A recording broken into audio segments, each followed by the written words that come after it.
And you made up your mind it's not going to be that way, then you're going to see that I ain't lying to you, and I ain't playing no games with you either. And I'm not going to make you and force you to become a Christian. But I'm not going to tell you that it's going to be okay if you don't.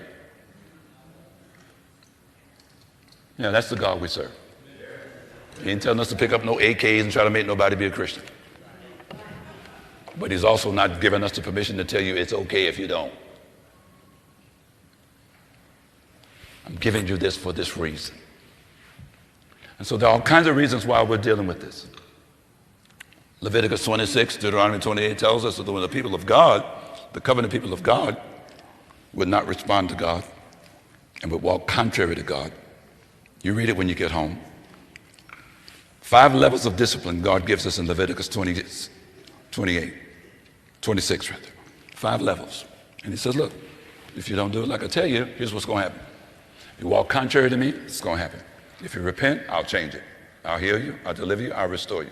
But if you decide in your mind you're not going to do what I say and you walk contrary to me, here's what's going to happen. One of those includes wasting disease. Could be possible that may be one of the reasons why we're dealing with this. Folks that have decided they're going to walk contrary to God, they're just going to defy God.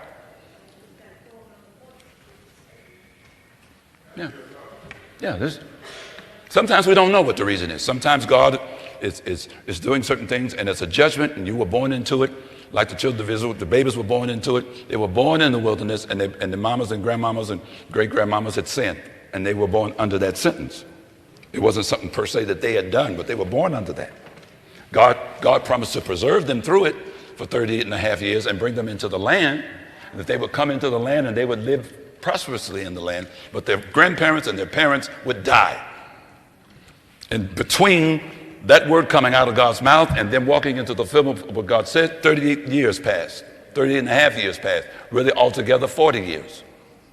So they buried a lot of folk, even though they lived. That could be the reason.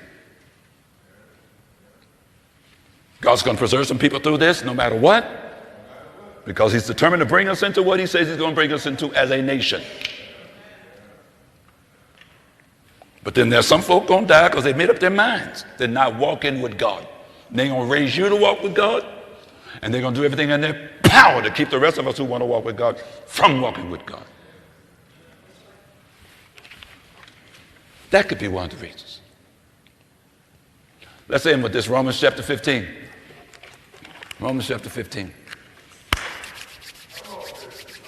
Romans chapter 15. We then who are strong ought to bear with the scruples or the infirmities or the weaknesses of the weak, and not to please ourselves. Let's go on. Let each of us please his neighbor for his good.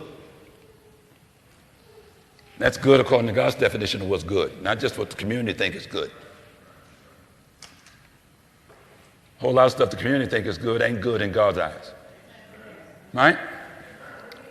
Let each of us please his neighbor for his good, that which conforms to the will of God and leads to edification, them being built up. See, it's good when you're being built up in righteousness and the things of God. Righteousness exalts a nation, sin destroys a nation. So you're not being built up when you're being built up in sin, when you're being encouraged to sin. You cannot sin and win. You cannot continue to sin and win. It doesn't work. It destroys. It brings shame. It brings degradation. You cannot do it. If you erase sin from your vocabulary, you still get the same result even with that word erased. Because sin is a violation of God and his ways and his will and that which holds the universe in order. It's a violation of it. You will not violate God and his ways and still win. You cannot. It's an impossibility. You can erase sin from your dictionary. You can kill all the people that are saying that sin is a reality, but it will not change the results. There will be death. There will always be death.